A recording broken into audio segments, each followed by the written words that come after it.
seramnya luar biasa. Sampai tak bisa saya bayangkan di saat itu. Tapi tiba-tiba sampai saya di situ merasa ketakutan dan kesepian, muncul sebuah cahaya di dalam kubur sendiri itu.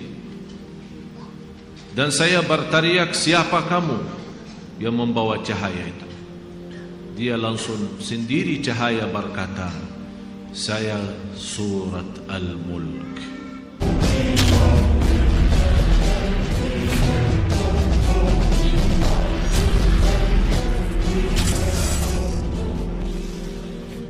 Saya semalam menerima kiriman SMS. Seorang ibu meninggal dunia. Biasa kalau kita mendengar berita ada orang meninggal dunia, karena kita semua akan menghadapi kematian. Tapi yang luar biasa, peristiwa yang terjadi saat dimakamkan. Anaknya menceritakan saat dimakamkan diantar ke kuburan, begitu mendekati kuburan tempat ibunya, malah semua jamaah yang ada di saat itu sangat terasa harumannya kuburan itu.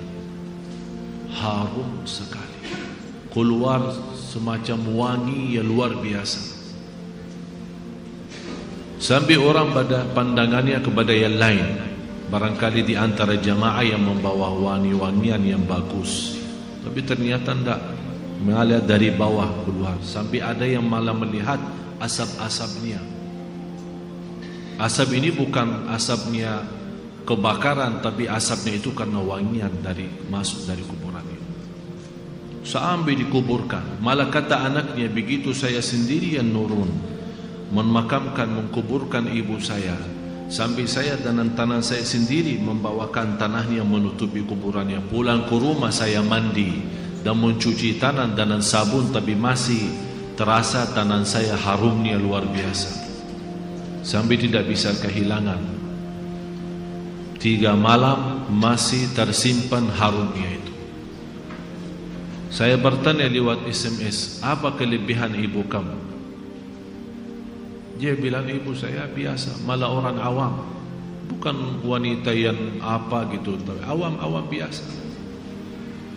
Tapi setahu saya, ibu tidak pernah tidur sebelum membaca surat Al-Mulk.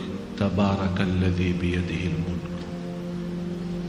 Saya langsung menjawab, itulah yang Allah hantarkan kepada ibu kamu. Dan inilah berita gembira bagi kita semua, sesuai janjian Rasulullah sallallahu alaihi wasallam. 30 ayat syafa'at li sahibiha min azabil qabr. 30 ayat yang telah membawakan syafaat bagi orang diselamatkan dari siksa kubur.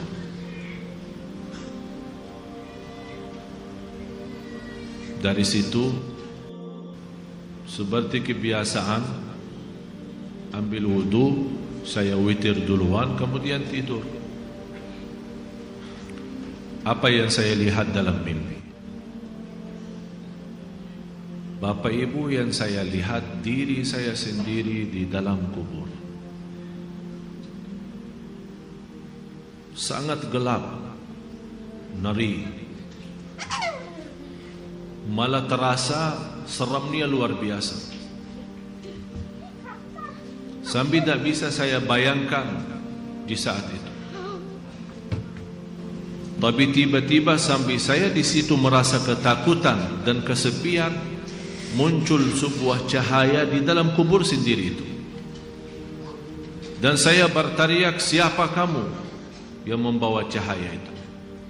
Dia langsung sendiri cahaya berkata, saya Surat Al-Mulk. Tabarakalladzi biyadihil mulk.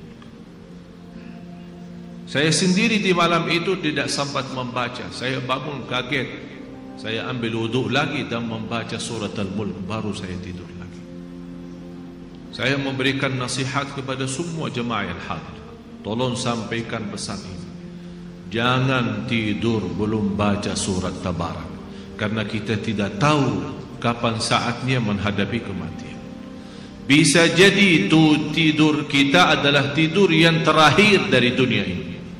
Mudah-mudahan dengan kita mengkhatamkan hari kita dengan membaca surat Al-Mulk, Allah ampuni segala dosa kita, dan Allah harumkan kuburan kita menjadi taman dari taman surga. Al-Mulk surah yang luar biasa dahsyat. Saya mohon, biarpun ibu-ibu sedang halangan tidak salat, tetap mau tidur, ambil air wudu dan baca surat Al-Mulk. Baca surat Al-Mulk. Siapapun kiainya, siapapun ustaznya, siapapun dokter yang melarang kita sebagai wanita membaca karena lagi halangan, saya sekarang berkata, ibu-ibu sedang halangan, baca surat Al-Mulk. Karena saat kematian tidak akan bisa membedakan kita lagi suci atau lagi halangan, mati-mati. Dan Allah Maha tahu niat kita. Dan lebih baik saat kita membaca sedang halangan, jangan megang Al-Quran langsung, menyentuh Al-Quran langsung, sebagaimana saya jelaskan, bagi sarung tangan atau bagi HP kita. HP kita yang isinya Al-Quran, buka surat Al-Mulk di HP kita dan kita baca. Karena di situ anda bukan megang Quran tapi megang HP. Begitulah kita rasakan. Kalau ya Allah, seandainya engkau mencabut nyawa saya di malam ini, saya sedang halangan, tapi ya Allah, saya membaca surat Al-Mulk. Niatkan diselamatkan ya Allah dari siksa kubur.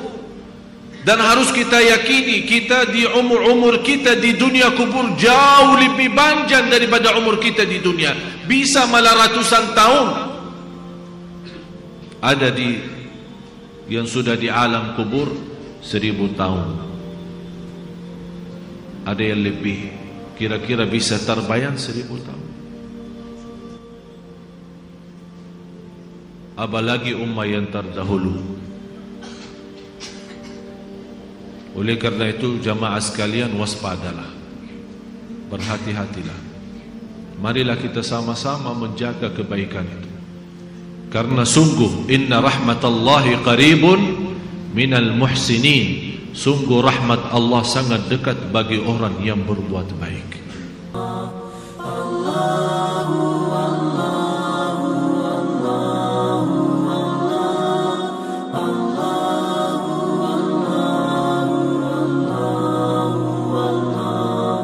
Allahu